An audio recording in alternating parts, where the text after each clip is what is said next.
how to convert USDT to BNB in Binance Web3 wallet. So let me show you step by step how to do it.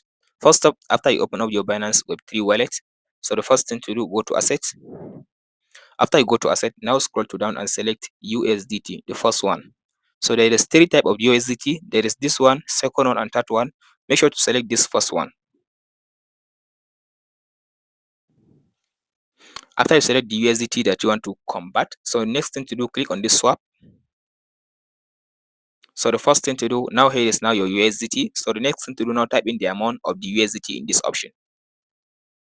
Let's say you want to convert 50 USD. After you type in the amount of the USD, so here it will give you the amount of the BNB you'll be receiving by giving your 50 USD. So the next thing to do, just tap on this continue button. If you have the amount, it will give you this option to be continue or confirm. So by tapping on the continue or confirm, from there the USDT will be converted into BNB in your Binance Web3 wallet. So because now I don't have the amount of the USDT, that's why now it give me this insufficient USDT balance, please top up. That's why. So if you have the amount of the USDT, just tap on the confirm or continue button. From there it will convert your USDT into BNB. And that's it, guys.